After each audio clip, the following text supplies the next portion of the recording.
kayak kegencet banget. Berapa bule yang desek-desek aku, sakit depan belakang gitu. Annyeonghaseyo Godal. Pertama-tama aku mau ucapin terima kasih banyak buat teman-teman yang udah khawatirin dan udah doain kita di sini. Dan dari video ini kita mau kabarin kalau kita ini baik-baik aja. Dari kemarin banyak banget DM maupun komen yang masuk baik ke Kia ataupun aku pada nanyain sebenarnya di tahun kemarin itu ada apa sih. Dan kita juga menyayangkan karena banyak banget akun-akun yang ngambil video kita tanpa izin dan membuat spekulasi sendiri tanpa tahu kejadiannya sebenarnya kita alami itu seperti apa. Nah, makanya di video kali ini kita tuh mau menceritakan sebenarnya apa sih yang terjadi ke kita dari awal nyampe sampai akhirnya kita berhasil pulang dari Itaewon. Dan disclaimer dulu, apa yang kita ceritakan pada video ini benar-benar pure pengalaman kita sendiri dan pastinya masih banyak sudut pandang dari orang lain juga. Oke, jadi tanggal 29 Oktober kemarin aku tuh emang mau ke lokasi syuting Itaewon Class. Karena emang tujuan aku buat ke Korea itu buat kunjungin lokasi-lokasi syuting K-drama. Nah, karena ini kan aku baru pertama kalinya ke Korea. Aku beruntung banget ada Cia di sini karena dia tuh selama ini emang yang selalu bantuin aku buat anterin ke lokasi syutingnya K-drama termasuk Itaewon Class. Nah, pas banget. Aku tuh juga pengen ngerasain vibes Halloween yang ada di Itaewon karena dia pengen ke lokasi syutingnya Itaewon Class. Jadi aku pikir kenapa nggak digabungin jadi satu trip aja supaya nggak buang-buang waktu. Oke, aku kasih gambaran ya tentang kota Itaewon. Jadi, kota Itaewon itu adalah salah satu kota yang bisa disebut multikultural karena ada banyak turis mancanegara yang stay di situ. Jadi kalau lagi Halloween bakal banyak banget turis dari mancanegara yang ngerayain di situ. Terus juga ada orang lokal Korea yang datang ke sana buat ngerayain Halloween. Karena dekorasinya itu tuh benar-benar bagus banget, kayak Halloween banget. Dan orang-orang yang datang ke situ semuanya tuh cosplay, pakai kostum-kostum yang benar-benar all out banget, make-upnya juga bagus banget. Jadi kalau misalnya lagi Halloween kita datang ke Itaewon, kita bakal kayak di jalan-jalannya aja tuh kita bisa ngerasain vibes Halloween-nya gitu, dan kita bisa foto-foto sama orang-orang yang cosplay jadi hantu gitu. Kayak seru banget kan mikirnya. That's why kalau inget Itaewon tuh udah pasti inget Halloween. Makanya karena kita masih ada di sini ya di tanggal-tanggal segitu, kayak why not gitu kita nggak ngerasain vibesnya Halloween yang ada di Itaewon. Nah, kemarin kan kita kesananya naik subway. Jujur yang kaget banget pas keluar dari kereta.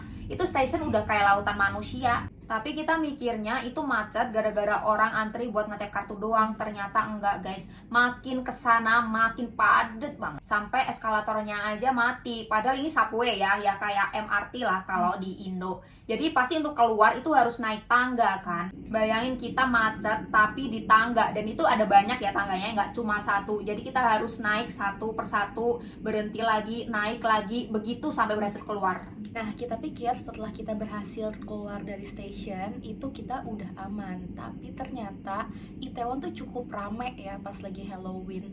Dan di sana tuh banyak banget yang ngantri buat foto booth, buat ngantri face painting, terus ngantri buat makan, ke cafe juga ngantri, ke toilet ngantri, semua itu ngantri. Sedangkan jalanan di Itaewon tuh sebenarnya ada jalan besarnya itu tapi buat mobil kan, orang tuh nggak boleh jalan kaki di situ. Nah, space buat jalan kaki tuh paling bisa muat buat 4 sampai 5 orang lah kalau berjejer. Tapi udah ditutup sama antrian face painting, ditutup sama antriannya si yang mau ke cafe, dan lalu lalangnya itu kan bolak-balik ya, nggak satu arah. Jadi tuh kayak lumayan padet rame gitu loh guys. Oh ya, ditambah lagi di Korea itu kan kalau mau nyebrang emang patuh banget kan sama lampu merah lampu hijaunya itu. Jadi ketika mau nyebrang itu kan kita harus nunggu dulu sampai lampunya hijau. Dan yang nyebrang itu kan nggak mungkin cuma 1-2 orang kan, pasti banyak. Dan orang yang nunggu itu banyak ketika jalanan itu dipakai buat orang lalu lalang juga, dipakai buat antri juga. Jadi tuh kayak lumayan rame dan lumayan kayak macet-macet gitu loh kita jalannya. Nah, jalan-jalan gue kan mau anterin dia nih ke lokasi syuting Itaewon Class. Nah, pas masih di jalan tuh sebenarnya rame, cuman masih ada space buat kayak foto-foto gitu. Kita kayak banyak kok ngeliat orang yang foto-foto sama yang pakai kostum gitu, karena emang diperbolehkan kan di situ. Terus kayak kita jalan mulai belok ke gang. Nah, gang ini tuh lumayan lebih sempit lah daripada jalanan yang utama. Nah, nggak cuman gangnya sempit aja, tapi kontur jalanan tuh kayak agak menurun, menanjak. Nah, ya seperti yang dijelaskan pada media lah. Pas kita awal jalan gitu tuh masih kayak oke, orang-orang masih santai aja ngikutin alur jalan. Tapi lama-kelamaan kok kayak ada yang ngedorong gitu, orang tuh di belakang kita jadi makin barbar gitu loh, kayak ada yang ngedorong-dorong ke aku, kayak nempel-nempel gitu. Terus aku kan kesel kan, kenapa harus didorong-dorong, kayak kita mau jalan pun gak bisa, lu mau dorong juga kita gak bisa jalan ke depan. Akhirnya aku kayak nengokin aja gitu ke dianya, terus akhirnya dia berhenti buat dorong-dorong aku. Terus udah sampai nih ke lokasi syutingnya Itaewon, dan ternyata rame banget. Kita mau masuk ke kafenya aja tuh juga gak bisa, kayak kita kan di tengah-tengah jalannya dan kafenya kan di sebelah kanan, jadi kayak mau ke kafenya gitu gak bisa guys. Ya udah, karena kita ngerasa kayak aduh di sini tuh sumpek banget, kita mau ke jalanan utama aja yang lebih kayak bisa menghirup udara bebas, karena kan ada jalur yang buat mobil kan, jadi kayak aduh kita mendingan ke jalan yang tadi deh. Nah mau gak mau kita harus lewatin salah satu pertigaan gitu, seingat aku pertigaan ya, jadi kayak kita bisa lurus, kita bisa belok ke kanan, tapi dia kontur jalannya tuh lumayan unik, kayak turun dulu, kalau lurus tuh naik, terus habis itu yang di bawahnya itu bisa belok ke kanan. Nah di sini nih yang lebih agak chaos menurut kita, yang kalian lihat video-videonya itu tuh di sini. Nah kayak di sini tuh juga orang-orang pada mungkin udah janjian ya sama teman-temannya, kayak udah dikejar waktu banget, jadi orang-orang tuh makin rush, makin kayak ngedorong-dorong kita, kayak dempel-dempel-dempel, padahal kayak orang kan beda-beda ya, ada yang mau lurus, ada yang mau belok kanan, ada yang mau kemana, sedangkan posisi kita tuh bener-bener kayak kita di tengah, mungkin dia ada yang sebelah kiri mau ke kanan, ada yang di kanan mau lurus, jadi tuh kayak no space buat kita jalan gitu loh. Ini udah yang terpadatnya kita, sampai ada momen dimana aku sama Kak Ulfa itu kepisah guys. Jadi aku tuh kan emang agak di sebelah kanan, Kak Ulfa tuh emang agak di tengah gitu kan, kita samping-sampingan.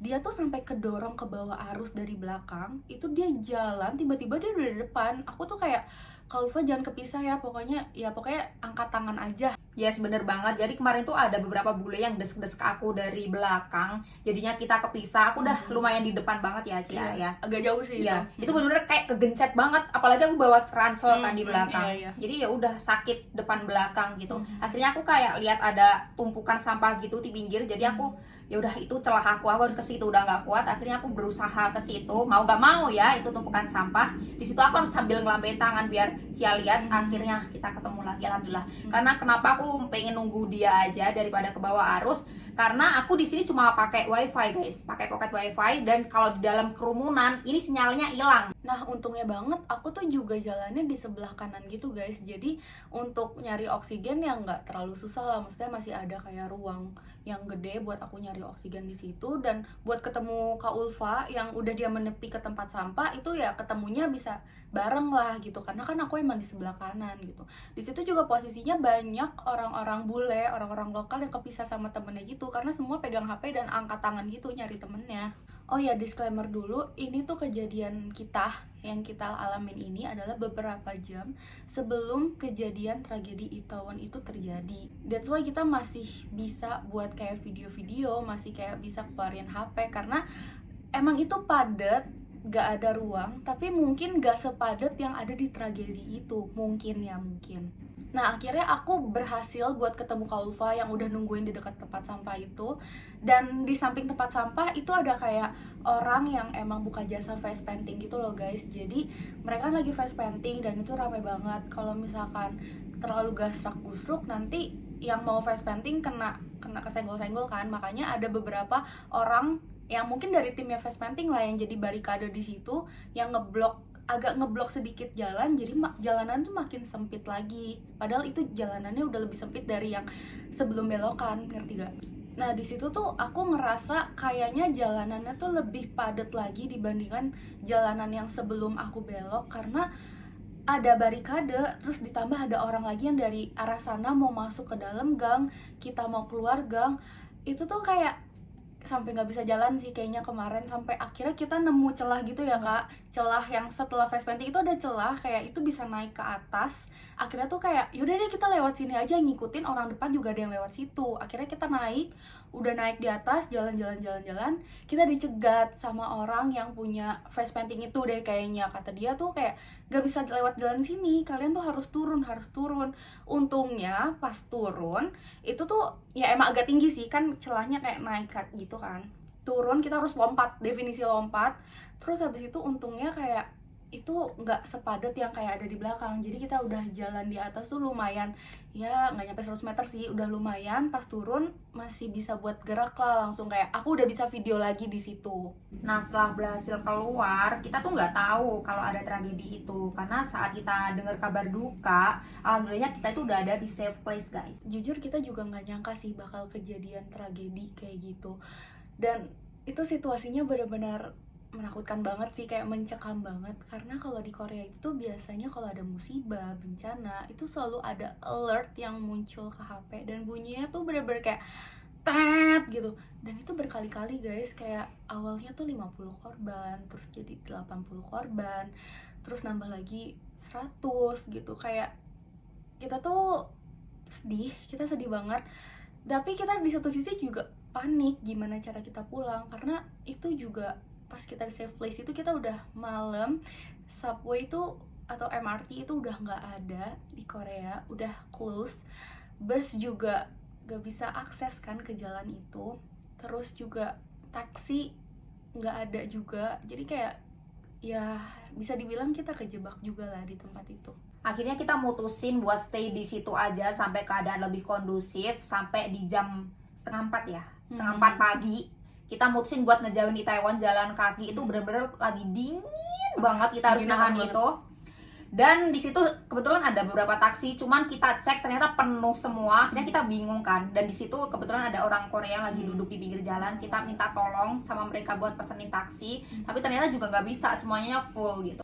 Kayak kalian bayangin semua orang yang di situ tuh butuh taksi buat pulang, tapi taksi yang di sekitar situ tuh jarang banget gitu. Kayak ketika ada taksi yang lewat, itu dia udah ada orangnya. Sampai kita minta tolong tadi kan, orang Korea itu ternyata full, kayak nggak ada yang mau nerima kita taksi. Sampai dimana ada satu taksi, dia baru nurunin satu orang di situ. Dan orang Korea itu tuh langsung kayak, itu tuh taksi yang itu, taksi yang itu. Kita tuh langsung kayak, oke, kita langsung situ, kita langsung masuk ke dalam taksinya. Tadinya tuh kita sempat ditolak ya Kak, gara-gara kita foreigner. Kayak dia tuh udah, ya taksi di Korea tuh emang agak gitu sih guys. Kayak kalau misalkan foreigner dia nggak bisa ngomongnya, dia bakal kayak marah-marah sendiri. Kayak, aduh gue nggak ngerti deh, udah nggak usah gitu. Kayak padahal kayak aku sama ada kemarin kan sama Nanda kayak bisa lah sedikit-sedikit bahasa Korea gitu. Jadi kayak kita langsung kayak minta tolong gitu, anterin kita gitu. Akhirnya setelah kita coba ngomong bahasa Korea dikit-dikit, mereka lulus sih. Jadi kayak kita dianterin, puji Tuhan banget ya Kak, kita akhirnya dapet taksi. Terus kita langsung kasih tahu alamat Korea kita ke dia gitu, dan akhirnya kita bisa sampai ke hotel dengan selamat. Tapi yang paling penting dari ini semua adalah kita turut berdukacita atas tragedi yang menimpa Itaewon kemarin. Dan tujuan kita bikin video ini hanya ingin meluruskan dari berita-berita yang beredar tentang kita, supaya tidak terjadi kesalahpahaman di antara kami dan orang yang menginterpretasi berita-berita tersebut. Semoga korban-korban yang hilang bisa segera ditemukan, dan semoga korban-korban yang terluka bisa segera sembuh, dan semoga korban lainnya juga bisa diterima di sisinya. Sekian sharing dari kita, stay safe, Cinggudal.